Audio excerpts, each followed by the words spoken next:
Hey there, folks. You're listening to The Adventuring Party, talking about gaming the Irish way.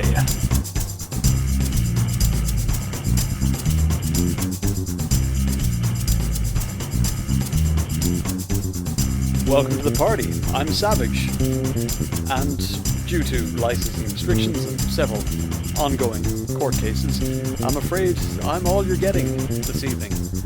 But don't worry, this is episode 600, a milestone for the party, and due to scheduling conflicts, the rest of the crew can't be here with me tonight, but pour yourself a drink. We're going to go down memory lane, folks. We're going to stop in on a couple of shows from the past, ones that I found particularly amusing. We're going to stop in and see what hosts past, present, and hopefully with us again in the future have to say about the show and their memories of their time on the Adventuring Party. And maybe I'll share a little anecdote along the way.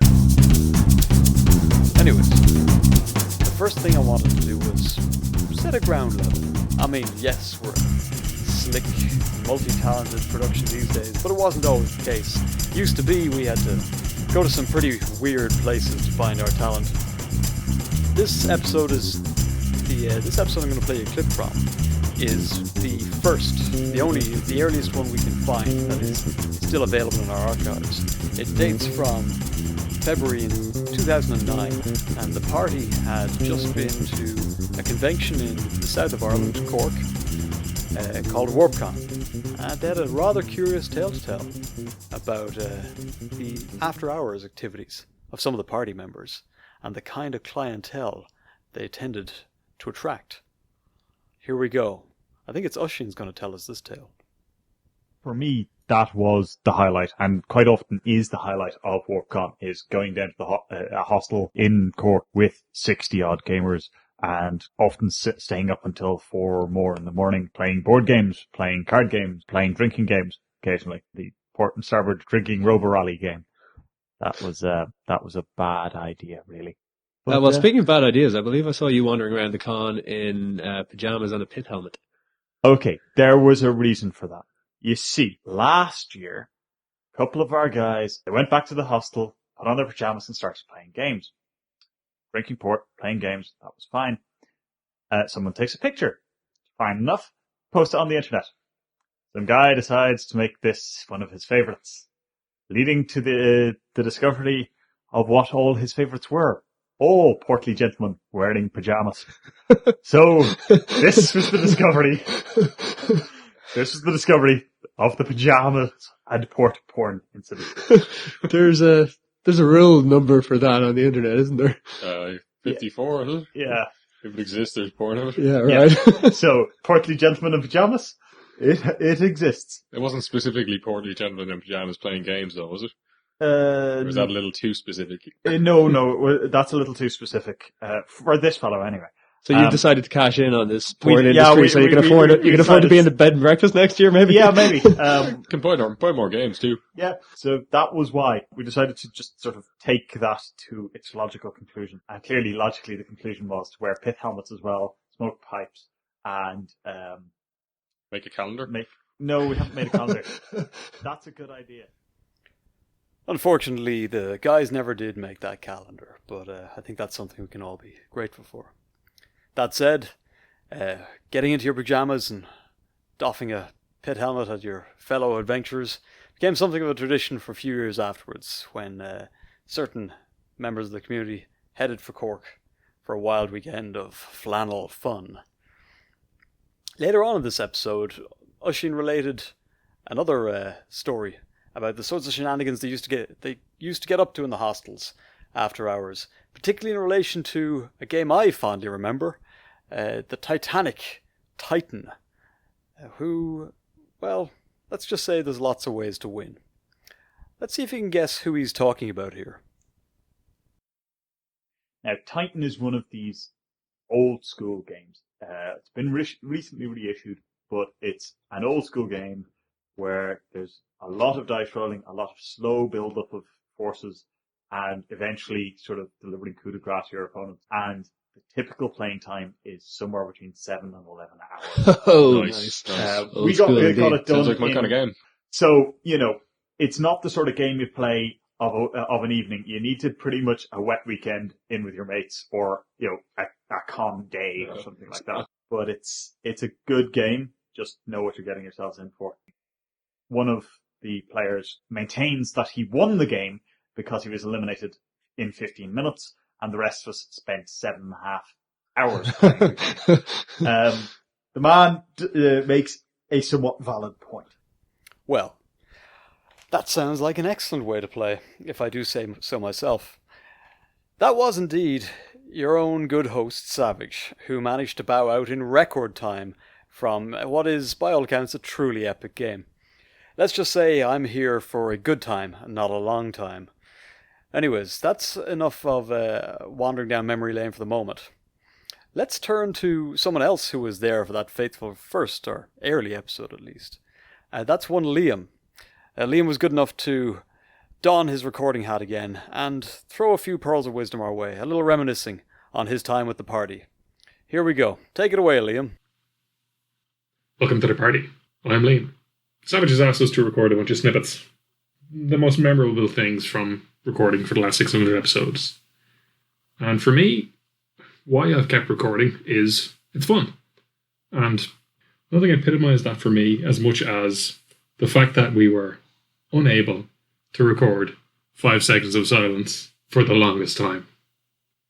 Now I want you to think about that. I want you to try it now. We're going to take a deep breath. And then we're going to take 5 seconds of silence.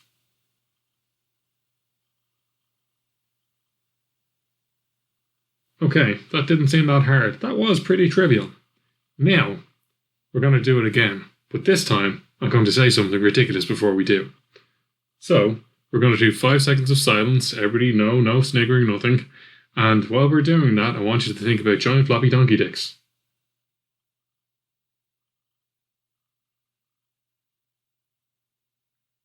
It was a lot harder that time, wasn't it? Yeah, I thought so. For years, Shane kept this up, and really, it's one of the things that stuck in my mind. There were fun episodes, way back when the Time Lords episode, the Christmas episodes where we do our Secret Santa have really stood out to me as just being an enormous amount of fun, particularly when Brian did something mad like, wrap it 10 times and you'd stick it in a whole pile of flour so it would look like cocaine. All great.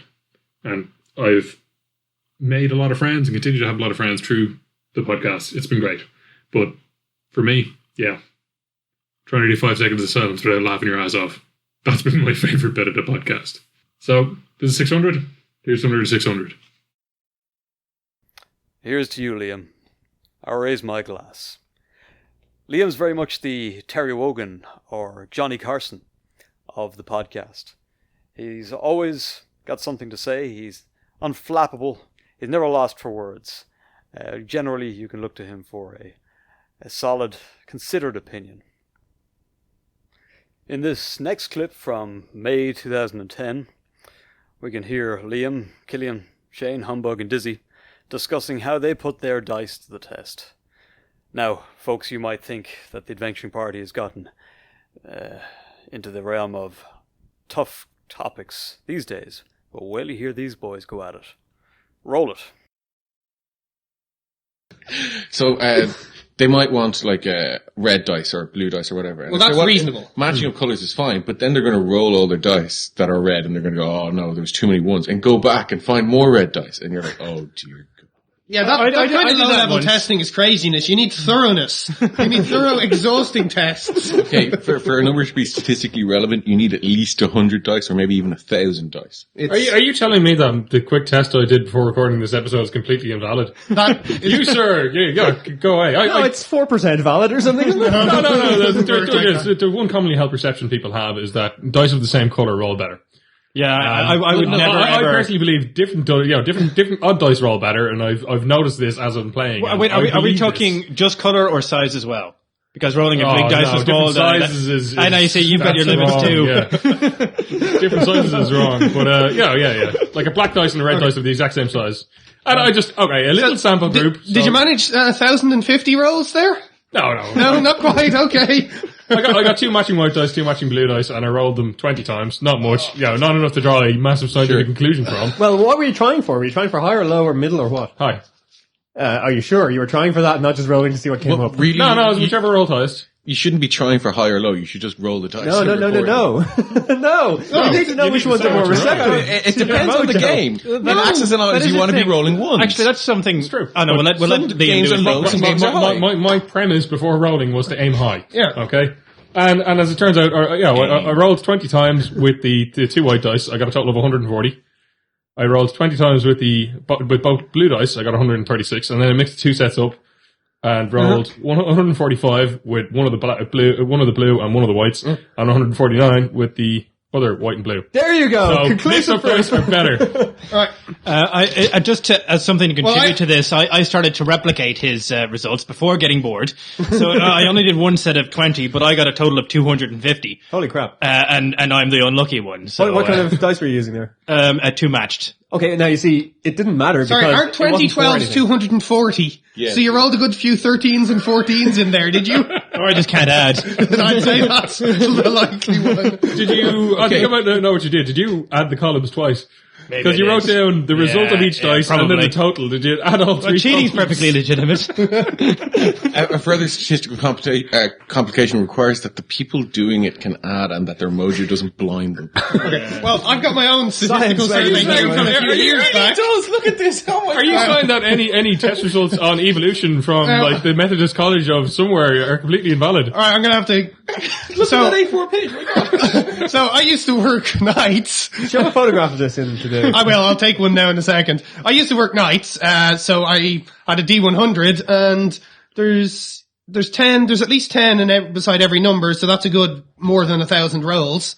Some of them have like 17. Yeah, so that's a tiny bit statistical. Now, was that with a D100 or D percentile? D or percentile, a D10 and D20 using the digit from the 20, the way I do it. And that's a tiny bit statistical, but not very. And what does it say? It says, don't try to roll 7, do try to roll 48 or 95. But don't try to roll 47. Yeah. And did you abuse that? Did you use that for god rolls when we were playing D&D and stuff? No, it was when we were back then, we were playing D&D and using that system, but, yeah.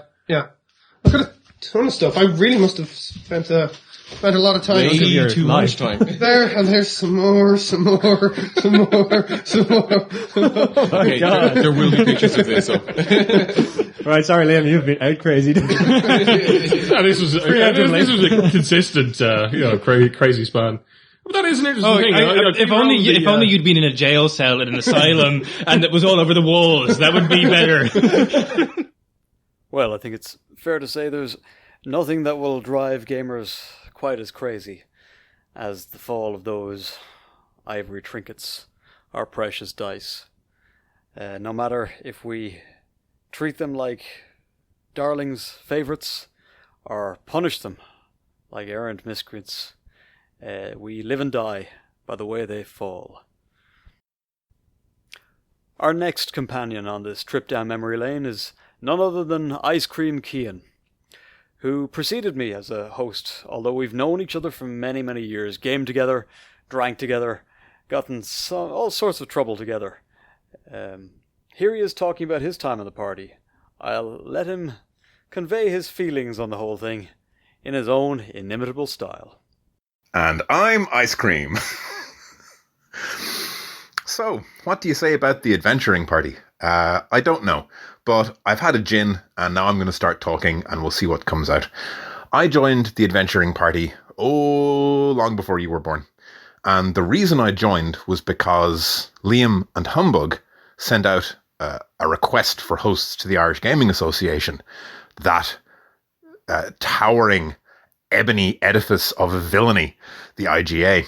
And we responded. Myself and fellow adventuring party hosts Graham Turner and Owen Burke showed up and started hosting. Liam and Humbug put the call into us and said that they were running out of hosts.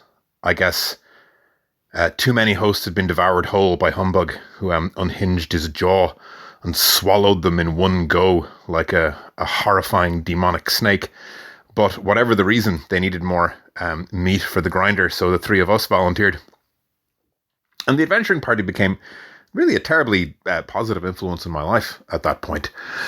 It was more of a social exercise for me. Every couple of weekends, I got to go and meet these guys, these great guys, if I'm being honest, and talk absolute nonsense. Because if you looked at the Adventuring Party as a boy band, and you really shouldn't do that, but if you did, I knew what my role was. All right, Graham was the witty one with the one-liners. Owen was the incredibly well-informed one with the good arguments. Humbug was the Simon Cowell. And Liam was the sexy one.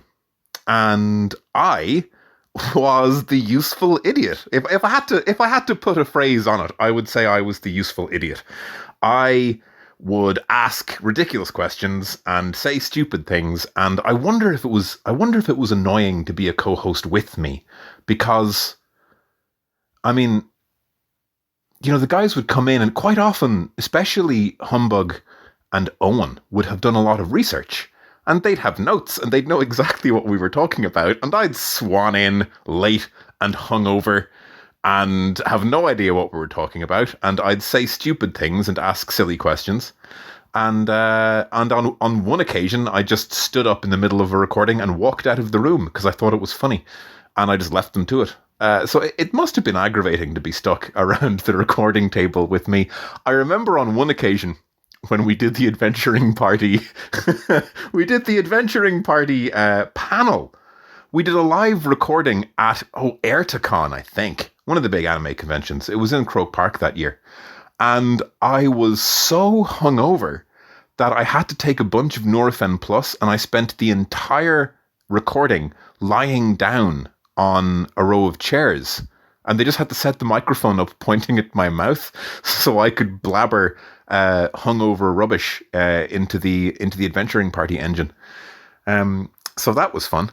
I should say one of the things that I enjoyed about the Adventuring Party, quite outside of the conversation, was for a full year I got to edit every episode. Now, poor Humbug had to edit every episode for a full 3 years. I only had to bear that weight for 1 year, but it was a lot of fun, and I kind of got my editing chops on a bit, to the point that after one of the episodes, I left an entire play, a radio play, which Owen Burke kindly recorded some lines for me. So I got the opportunity to play around with that kind of thing, which I also got a lot out of. But looking back now, I mean, it's been a while since I've been involved in the Adventuring Party in any ongoing way, and I do miss it. I simply don't have the time to put into it anymore. Doing something like the Adventuring Party, which is a long-running podcast, and I like to think a valuable podcast, you need to put the time into it. You need to have not only there's a certain amount of discipline involved. I'm really starting to ramble now, and it's been almost 5 minutes. So I'm just going to say, Adventuring Party good, everyone else bad, buy stocks in Coca-Cola. Goodbye! Goodbye and so long, old friend. I hope wherever you end up, they bury you good and deep. Anyways, that's not the last we'll be hearing from Ice Cream tonight. I've dug up an early appearance where he, Owen, and again, Liam were discussing player skill versus character skill, but that wasn't really important. What was important was Cian's opinions on food and toasting the king. Let's listen to a couple of segments now. Welcome to the party. I'm Liam. I'm Owen. And I'm Ice Cream. And this week we're here to give you some genuine listener feedback. We're going to reach deep into our mailbag. Our bustling mailbag. Owen has withdrawn a glowing letter, which he is handing to me. Let me just open this here. You're going to feel up the mailbag and open it up.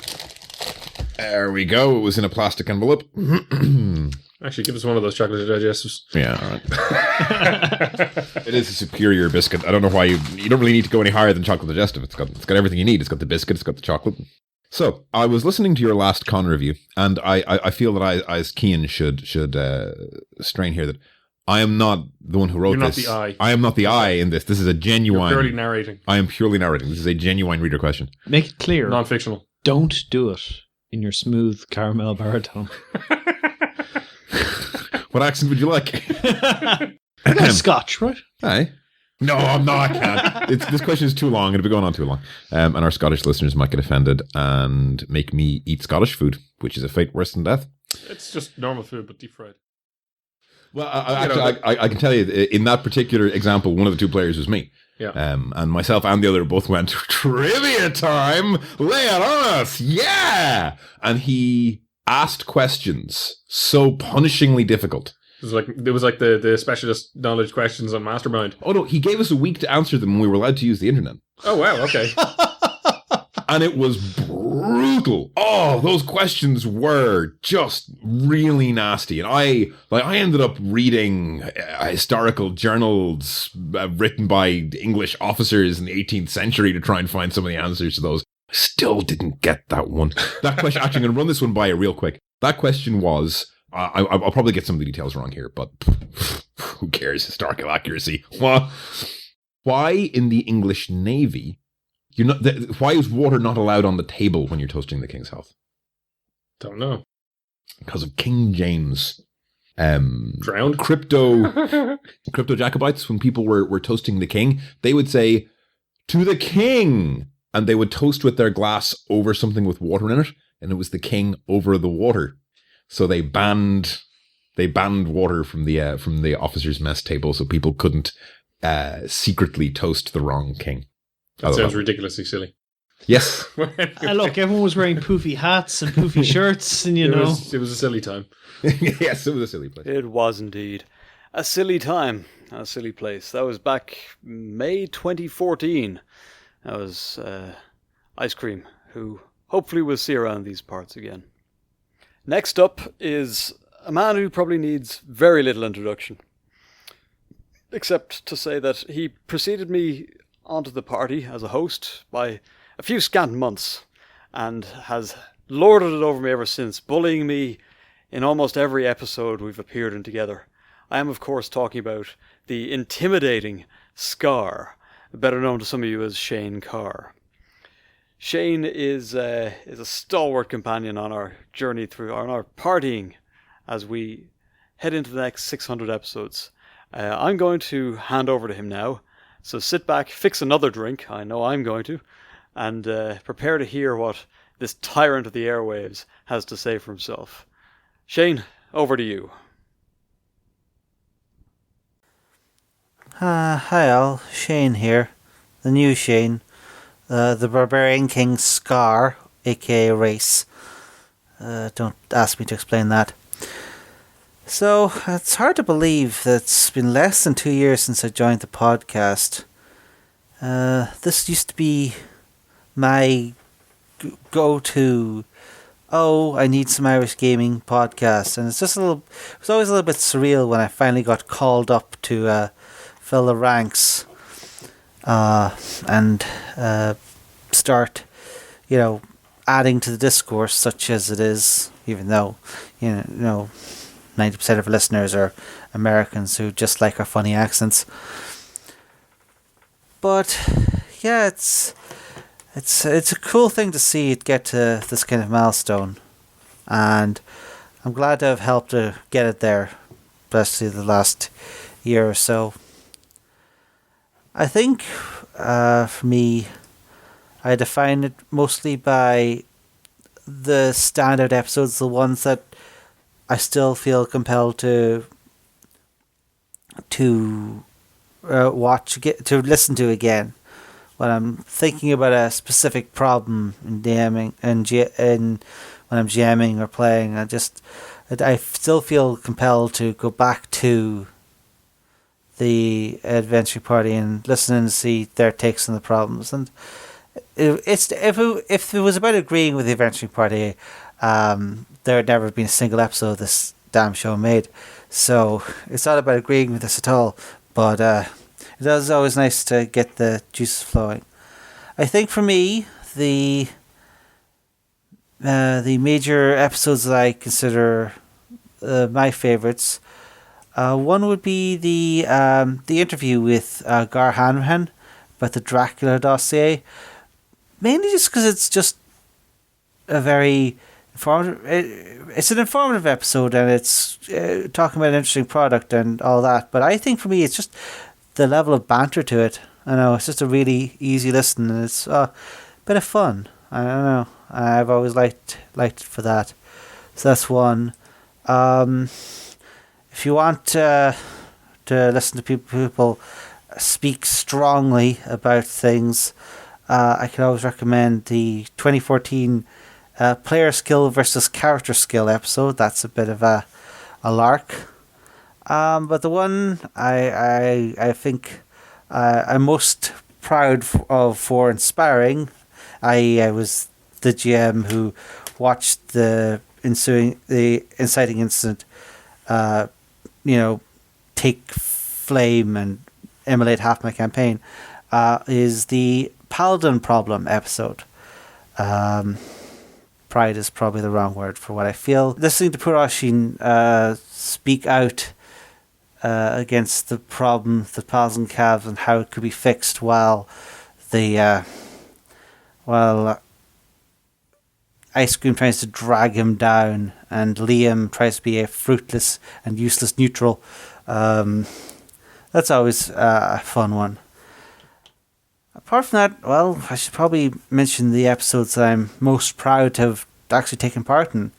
An early one that I'm proud of is the Why Are RPGs Bad episode, where I got to really just show off just how much random useless trivia about mid-90s RPGs I've learned by listening to smarter, more American people.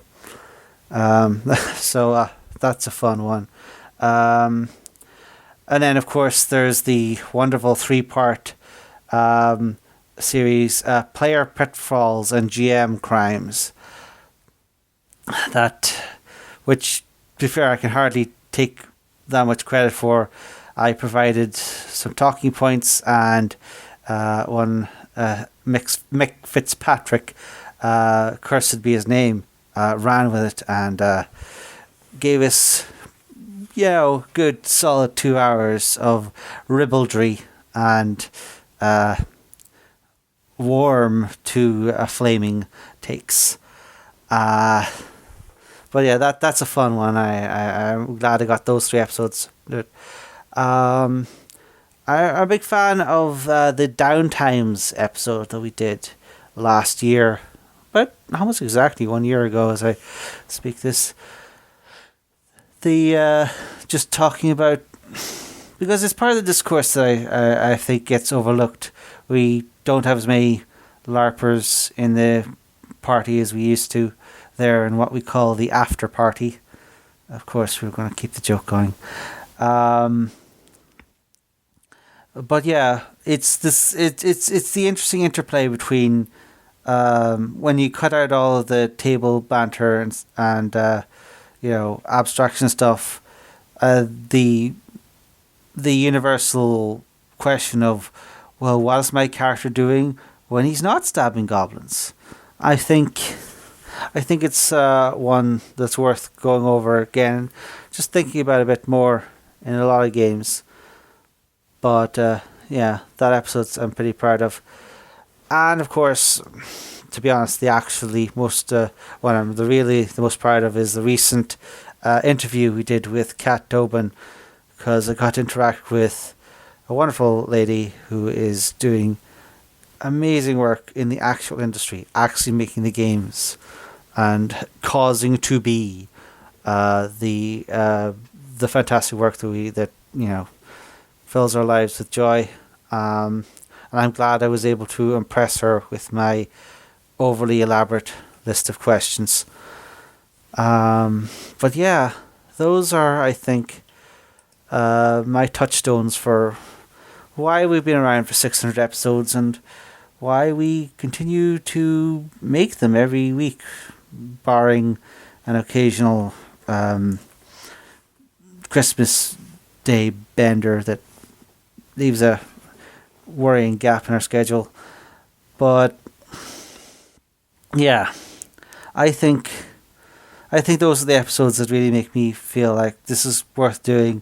And even with all of the COVIDs and, scheduling issues and things drying up, I think we're going to keep at this. Not like I have anything better to do with my life apart from all the actual things. Well, this is Shane signing out for now. I need to go raid another village or two. I hear there are evil robots around. Ciao. Ciao indeed, you old son of a gun. Cannot let that Christmas blip go, can you? Okay, well, you know what? Two can play that game. Shane, as always, shows up with plenty of notes, always prepared. He mentioned a whole bevy of really excellent episodes he's appeared in. He's had a hand in, has been instrumental in bringing to your ears. And you really should check them out. I'm not going to play any of them, though. Instead, I'm going to play a clip from one of my favourite Shane Carr appearances. This is September 2019, when Shane really lays into those plaid shirt wearing, horn rim glass doffing OSR gamers. That's right. He goes medieval on the old school revival. Here it comes. Let's see how you like it, Scar. So there's been a lot of talk or a growing movement across the RPGosphere about something that is generally being called the old school renaissance or old school revival, or there's actually quite a few things of what the term OSR means and that sort of problem. But basically it's the idea of revisiting old RPG ideas from like the 70s and 80s and using them either by running those old games again or making new games based on those old games. And as an example, I'm just going to make a thunk on the microphone here as I lay out two very different attempts at doing what is claimed on the internet to be the same thing, and the fact that I think that is a pack of lies is and that's where I'd like to segue into the second book, which is compared to the thump that this thing I would have to flap at the microphone to make it even make a noise. This is it's like an old school copybook. Yeah, like you could not even fit your first class math lessons in this. This is a game called Into the Odd, and the most reaction I get showing people the cover of this is that they have to squint. I was gonna say it's a city skyline, is it? Or no, it's a dungeon. Right. The title Into the Odd is written out in essentially a sideways dungeon diagram, and it is basically unreadable, and I didn't actually realise it was a title until I got into the book and found the actual name. Yeah, I could see it was supposed to be a title. I couldn't read it. Yeah. I got the into, I got the. Okay, I see it now, yeah. I couldn't get that odd. I was like, what's the last word? Yeah. You have to watch see the cogwheel. Yeah. But yes, it is Into the Odd, and this is bonkers. This is the other side of the OSR, as it's called. This is someone going, it's not that I want to use an old game, but I want something as bonkers and simple as the old games. That this is 1979 and you're playing with some stoner GM who has torn out half of his peer's handbook and say, no, just use this, this, and this, and it's fine, don't worry about it.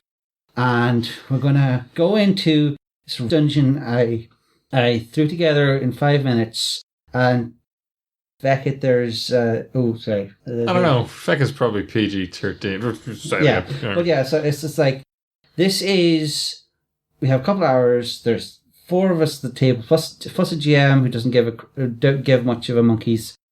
Let's see what we can have. So in contrast to the moderate but still basically modern character creation section and rules, in Stars Without Number, these 2 pages are the character creation, and most of them is just the random table where you cross-reference your best stat rolled 3 to 18 as is traditional, and your starting hit points, and to see what equipment you get. If you get rubbish for your stats, you get like guns and swords and good armor and psychic powers. Well, now hold on. This isn't very old school, because before, if you rolled terrible stats, that was tough on you. Yeah, but you got in, you died, and you came back with better stuff. But if you get an 18 and 6 hit points, you start with a club, a pigeon, and a disfigurement. A pigeon. Surely balancing. Is the pigeon a melee weapon, a missile weapon? Surely with your genetic Superman stats, you just mug somebody and then you have all the good gear. No. What you do is you actually use the pigeon like a dart. You just go whoosh, and it's a homing pigeon. Return to me, my pigeon. No, you throw the pigeon at somebody, and then when they're distracted, you tackle them and steal all their stuff. Okay, so they've only got a hit point. The card creation is these 2 pages, which includes the equipment list. And this is the rules. The rules is 1 page next to a picture of a big glowy man stomping through something. Can I see that actually? Some kind of river, or does he not have any legs? I don't know. It could be either. That's the thing. This game is bonkers all the way through. Yeah, this is a bonkers. It took me several read-throughs to actually figure out what the... Yeah, like... The basic rules of playing the game are on 1 page. The XP rules are half a page next to a seeing eye picture, as far as I can tell. And there's a separate page for if you were going for a campaign, which if you want to make this campaign, it's giving you an option. But this is very one-shotty, I found. And then 3 pages of magic items, which are a terrible idea. Why would you use this? This is what happens. There's a picture of a man. He's turning into an octopus, and his head is a cannonball. Well, I think you get the picture. Like I said, that's from September 2019. That was KB, Shane, Ian, Liam, as always. It was a good episode. I'd highly advise you go back and listen to it. It's not often you can really get my good pal Shane riled up, but boy oh boy, these old school guys get right under his skin. Now, he's softened his cough here and there since, but I know what grinds his gears. Speaking of grinding gears, here's current and fellow show host Owen to share a couple of memories of the show down the years. Owen's been with the show for quite some time, dating back to at least 2015, so he's seen a thing or two. Here he is. Alright, my thoughts on the adventuring party. Well, I kind of first came in around 2015 for the adventuring party. I mean, seriously around then. It was myself, fellow host of the show, Graham and Ice Cream. And we kind of came in as a little unit that knew each other, which was good because we kind of could bounce off each other a little bit in the recordings, and we had a lot of fun. I think the biggest fun time I had in some ways was around September 2015 when we did a run of shows that I was really interested in. I got a lot out of. At that time, AEG, who previously owned Legend of the Five Rings, sold it to FFG. And I got to come on the adventuring party and kind of explain what was going on, explain what we thought. Did a little bit of a requiem and mourning for L5R changing so much, which was kind of nice to work through at the time. We also got to do a review in November 2015 of Horde of the Dragon Queen by myself, Graham, and Brian. And we just got some classics, some classic like stuff that we refer to even now, of the stuff like the I want to see the soldiers who are wounded but not killed by 15d10 damage at first level. It was a lot of fun, and reading about it made me go, wait, what? And started really my vendetta with 5th Ed, which continues to this day, and I'm sure there will be some very, very, very disappointed people when some things happen in upcoming episodes.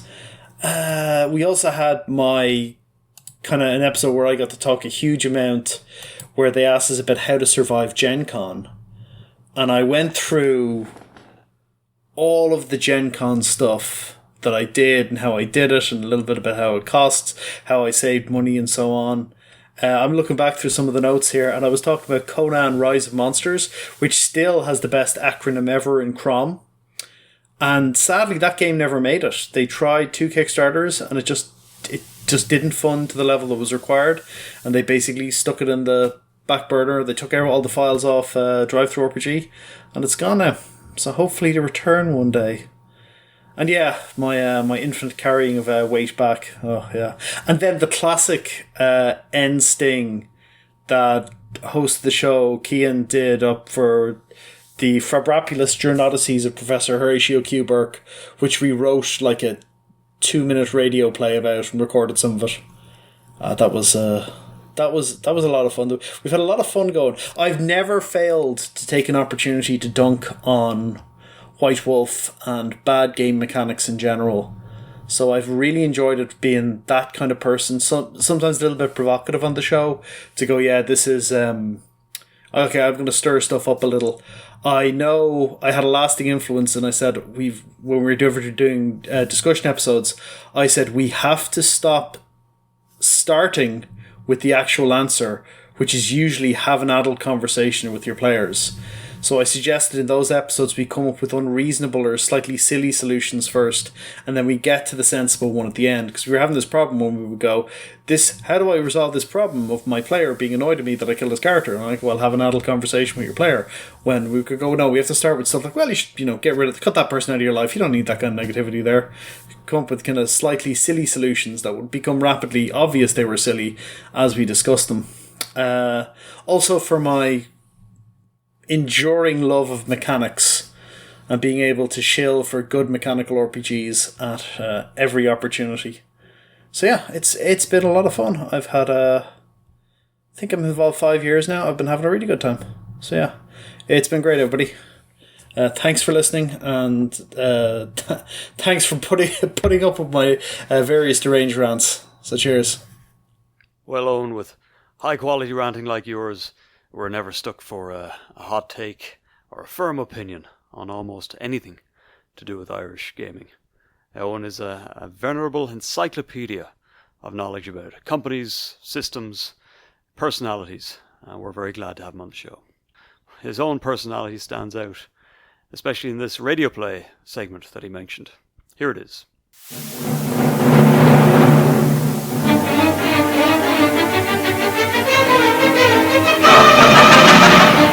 Welcome to another exciting episode of the Fabulous Journodicies of Professor Horatio Q. Burke.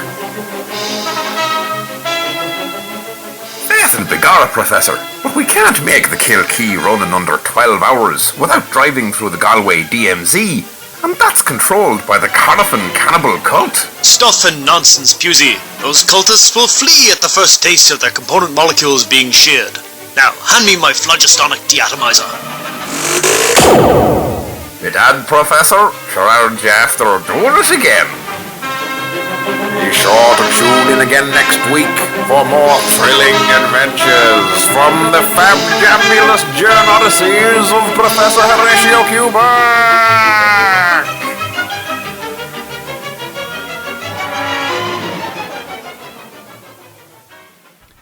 Anyways, that's about it for 600 episodes. I'm obviously new guy on the block. I've had a hell of a time this last couple of years. I believe I joined up in, let me just check our records. It would have been sometime around November 2018. Here I am talking to those grand old masters of the Irish gaming podcast, Liam and Shane, about making your own fun. Let's face it, times like these, you're going to have to make your own fun. But I hope that over the last few months, weeks, years that you've been listening, that you've found a few bright spots. I've certainly had a lot of fun digging through the archive. I'm going to fade out now and see if I can